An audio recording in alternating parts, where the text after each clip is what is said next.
ప్రస్తుతం రాష్ట్ర వ్యాప్తంగా హాట్ టాపిక్గా మారిన అంశం శివాజీ మాటల యుద్ధం. ప్రస్తుతం శివాజీకి అనసూయకి జరిగిన ఒక మాటల యుద్ధంలో ప్రస్తుతం మహిళలకు సంబంధించి సినీ ఇండస్ట్రీలో ఉన్న హీరోయిన్లకు సంబంధించి వస్త్రధారణ విషయంలో తాను మాట్లాడిన మాటలు ప్రస్తుతం కాంట్రవర్సీగా మారాయి. ప్రస్తుతం ఇదే విషయం మనతో మాట్లాడడానికి టీడీపీ నాయకురాలు సరళాదేవి గారు ఉన్నారు. మేడం, శివాజీ అనసూయ మీద మాటల యుద్ధం, సినీ ఇండస్ట్రీలో మహిళల పట్ల శివాజీ మాట్లాడింది ఎంతవరకు కరెక్ట్ అనుకోవచ్చు? మీరు దీనిపై ఏ వైపు ఏకీభవిస్తారు?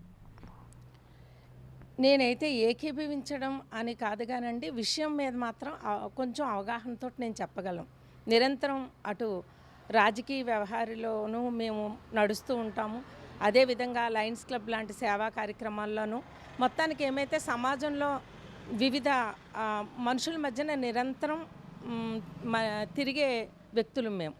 ఇక్కడ నేను తెలియజేసేది, శివాజీ గారి మాటలు ఫస్ట్ విన్నప్పుడు ఇంత డేరింగ్గా ఈయన ఎలా మాట్లాడారని ఒక ఆశ్చర్యంగా అనిపించింది నాకు. పోను మరి ఈ ఫేస్బుక్ కానీ అవి ఆన్ చేస్తుంటే రాను మరి ఈ సబ్జెక్టు ఇంత ఇదిగా దారితీస్తుందని నేను అనుకోలేదు. కానీ చాలా నిరంతర ప్రవాహంగా ఈ సబ్జెక్టు ఆకాశాన్ని అంతే స్థాయికి వెళ్ళిపోయింది. ఇక్కడ శివాజీ గారి వ్యాఖ్యలు కనుక మనం పరిశీలించినట్లయితే కనుక నాకు తెలిసి ఆయన మాటల్ని అందులో వాడిన పదాలు 1-2 పదాలు అవి తప్పుగా పూర్తిగా ఖండిస్తున్నాను. ఆయన గనక ఆ పదాలు గనక వాడకుండా ఉంటే ఇవాళ శివాజీ గారు 100% రైట్ అని నేను చెప్పేదాన్ని.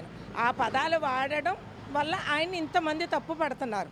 ఆ పదాలు వాడడం ఆయన తప్పని కూడా వెంటనే ఆయన స్టేట్మెంట్ ఇవ్వడం కూడా జరిగింది. అటువంటి పరిస్థితుల్లో ఆయన్ని మనం తప్పు పట్టడానికి, ఆయనని నా పదాలు వాడాను తప్పని చెప్పాక కూడా ఆయన్ని తప్పు పట్టడానికి ఎవరూ కూడా సరిపోరు. ఇకపోతే ఇంతమంది మహిళలు రియాక్ట్ అవుతున్నారు అని అంటే మీరు ఆ వస్త్రధారణలో ఉన్న మహిళలు రియాక్ట్ అవుతున్నారేమో అని నా అనుమానం.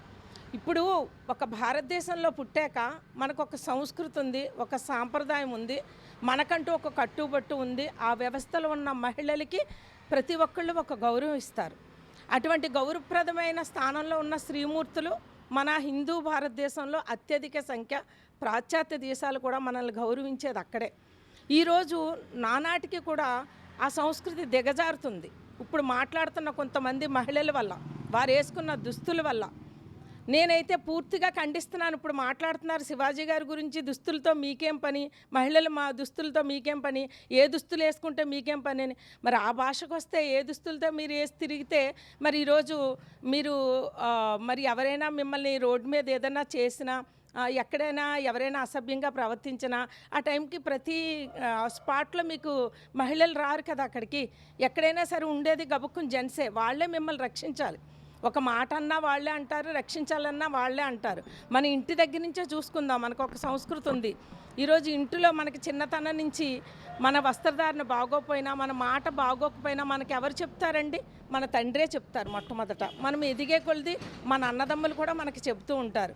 అంటే ఏంటి, మన ఇంటి పరువు గౌరవం కాపాడుకోవాలని, అమ్మ నువ్వు ఇలా సంస్కారపక్షంగా ఉండాలి అని చెప్తారు. అలా శివాజీ గారు చెప్పారు. ఎందుకంటే మీరిద్దరూ ఒకే ఇండస్ట్రీకి సంబంధించిన వ్యక్తులు కాబట్టి మీరు ఆయన ఆ చనువుతో చెప్పుండొచ్చు. కానీ ఆయన వాడిన పదాలు తప్పని నేను 10 సార్లైనా నేను చెప్పగలుగుతాను. కానీ ఆయన చెప్పిన సబ్జెక్ట్ మాత్రం తప్పని నేను ఎట్టి పరిస్థితుల్లోనూ నేను అన్నాను. ఇవాళ చాలామంది మహిళలు వచ్చి శివాజీ గారిది తప్పని చెప్తున్నారు. ఎందుకనండి మీరు తప్పని ఎందుకని చెప్పాలి? మీరు వాడిన పదం తప్పని చెప్పండి, కానీ సబ్జెక్ట్ మాత్రం ఆయనది తప్పు కాదు. పద్ధతిగా ఉండే ఏ మహిళ కూడా శివాజీ గారి మాటల్ని తప్పు పట్టదు. ఆయన వాడిన పదాలను తప్పు పడతారు, కానీ సబ్జెక్ట్ మాత్రం తప్పు కాదు. ప్రతి మహిళ మన సంస్కృతిని, సాంప్రదాయాన్ని కాపాడవలసిన ఆవశ్యకత స్త్రీల మీద ఉంది. మీ స్త్రీలు కట్టుబట్టు ఏ రంగాల్లో ఉన్నప్పుడు ఏ కట్టుబట్టుతో ఎంత ప్రధానంగా మనం ఎంత సంస్కారంగా ఉంటే మనకు అంత గౌరవం వస్తుందన్న విషయాన్ని మీరు మరవకూడదు. ఇవాళ ఇండస్ట్రీల్లో కూడా ఎంతమందిని ఈరోజు ఆనాటి నుంచి ఈనాటి వరకు కూడా అందరం మనం పూర్వం నుంచి కూడా ఈరోజు ఎవరైనా బాగుండి పద్ధతిగా ఉంటే ఆమెను సావిత్రి తల్లితోటి పోలిస్తారు ఏ విషయంలో అయినా సరే. తర్వాత సౌందర్య గారు, శారద గారు ఎంతమందితోటో పోల్చిన వాళ్ళు లేరు. శ్రీదేవి గారిని అన్ని రంగాల్లోనూ కూడా ఆవిడ్ని అభినందించే వాళ్ళు ఎంతోమంది ఉన్నారు. అటు ఆవిడ ఒక ధృవతారగా వెలిశారు, ఆవిడ స్టార్ కింద వెలిశారు. ఆవిడ కూడా ఎన్నో రకాల దుస్తులతో ఉన్నప్పటికీ ఎప్పుడు కూడా ఎవరు ఆవిడని అసభ్యంగా అనలేదు. ఈనాటికి కూడా ఇప్పుడు ఎంతోమంది ఇప్పుడు చిన్నపిల్లల్లా ఉన్నవాళ్ళు యాక్ట్ చేస్తున్న నటులు ఇప్పుడు నెంబర్ 1 స్థాయికి ఇప్పుడు కూడా వచ్చారు. వాళ్ళు కూడా చాలామంది పద్ధతిగా ఉన్నారు. అలాగని ఫిలిం ఇండస్ట్రీలో ఉన్న అందరినీ అంటున్నారండి, అనడం లేదు. అసభ్యకరంగా ఉన్న వాళ్ళని వర్తిస్తాయేమో, వాళ్ళకి బాధ వచ్చి వాళ్ళ ముందుకొచ్చి మీరు మాట్లాడుతున్నారు ఈ విషయాలు. నేను ఎంత మాత్రం కూడా ఈ విషయంలో నేను శివాజీ గారికి నేను రైట్, ఆయన మాటలు పదాలు రెండిట్లని తప్పు పక్కన పెడతాను, కానీ సబ్జెక్ట్ మాత్రం ఆయనది కరెక్టే. ఆ విషయంలో ఆయన తప్పు పట్టవలసిన నెసిటీ ఎంత మాత్రం లేదు.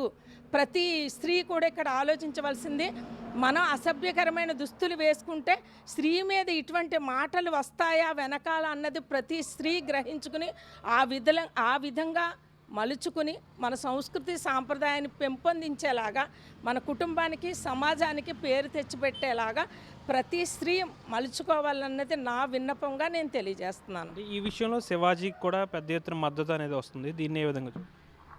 నేను చెప్పాను కదండి, మద్దతు రావచ్చండి శివాజీ గారికి. ఎందుకంటే ఆయన మాటల్ని చాలామంది ఏకీభవిస్తున్నారు. ఈవేళ ఆయన రెండు పదాలు పక్కన పెడితే ఈవేళ ఆయనకు 100 మందికి 100 మంది ఓటేసే పరిస్థితి ఈవేళ. నేను చెప్తున్నాను కదండి, ఆ పదాలు పక్కన పెడితే ఆయన మాట్లాడిన సబ్జెక్ట్ 100% కరెక్టు. ఆయనకి ఓటు అందరితో పాటు నేనే వేస్తాను ఓటు, కానీ ఆయన వాడిన పదాలు మాత్రం కొంచెం ఆ పదాలు తప్పు పదాలు. అలా ఇంకెప్పుడు మాట్లాడకుండా ఉండాలని శివాజీ గారిని అనడానికి కూడా మనం సరిపోం. ఎందుకంటే ఆయన ఆల్రెడీ వెంటనే కూడా ప్రెస్ మీట్ పెట్టి మరి ఆయన క్షమాపణ కోరడం కూడా జరిగిపోయింది ఆయన. అందుకని మనం ఆయన్ని తప్పు పట్టక్కర్లే. కానీ ఇంతమంది ముందుకు వచ్చేసి డ్రెస్సుల గురించి ఎందుకు మాట్లాడాలి, మహిళలు ఏ విధంగా మాట్లాడే అర్హత ఉందండి. ఇప్పుడు ప్రజాస్వామ్యంలో మాట్లాడే హక్కు ప్రతి ఒక్కరికి ఉంది. చాలామంది ఆడపిల్లలు మగవాళ్ళ గురించి మాట్లాడుకోవట్లేదా? దుర్మార్గాలు చేస్తే ఈవేళ మన భారీ ఎత్తులో మనం బయటకు వచ్చి వాళ్ళ మీద మనం ధర్నాలు అవి చేయడం లేదా? తప్పని చెప్పే అధికారం ప్రతి ఒక్కరికి ఉన్నది. ఆ విధంగానే ఆయన మాట్లాడారు. అందుకని ఆయనకి రావచ్చు, ఇప్పుడే కాదు ముందు కూడా ఆయనకి ఇంకా మద్దతు రావచ్చేమో. కానీ ఇది ఇంత దాకా వెళుతుందని అనుకోలేదు. ఇంత దాకా వస్తుందంటే నాకు తెలిసి చాలామంది సపోర్టు, అందరూ గౌరవప్రదమైన వాళ్ళు అందరూ సపోర్ట్ ఇస్తారండి. మీరు అసభ్య దుస్తులతో ఉన్నవాళ్ళు ఇలా ఎందుకు అవ్వాలని వాళ్ళు ఎదురుకొస్తున్నారు. మనం పబ్లిక్లోకి వెళ్ళి మనం అందులోకి వెళ్ళి చూస్తే అక్కడ అర్థమవుతుంది అదే. ఇది ఖండించాల్సింది చాలా వరకు కూడా డిపార్ట్మెంట్ కానండి, రాజకీయ నాయకులు పెద్ద వాళ్ళు అందరూ కూడా ఇది కలగజేసుకోవాలి, ఖండించాలి. ఏది రైట్ రాంగ్ అని తెలుసుకోవాలి. అది మంచిగా చెప్పడానికి ముందుకు రావాలనేదే నా విన్నపంగా నేను తెలియజేసుకుంటున్నాను. శివాజీ మాట్లాడిన మాటలు కొంచెం ఇబ్బందికరంగా ఉన్నప్పటికీ అతను మాట్లాడిన సబ్జెక్ట్ అనేది చాలా వరకు కరెక్ట్ అంటున్నారు సరళాదేవి. భారతదేశం అంటే స్త్రీని గౌరవించే దేశమని, భారతదేశంలో మహిళలు వస్త్రధారణ అనేది సక్రమంగా ఉంటే ఆ స్త్రీ మరింత గౌరవించబడుతుందంటూ కూడా సరళాదేవి చెప్తున్నారు. దీనిపై శివాజీతో 100% నేను ఏకీభవిస్తున్నాను అంటున్నారు సరళాదేవి. వీడియో జర్నలిస్ట్ శేఖర్తో మనోజ్, RTV, పశ్చిమ గోదావరి జిల్లా నుంచి. Local to global news at your finger tips. మీ చేతిలో ఒక ఆయుధం. Download R TV app. Media legend Roy Prakash is back.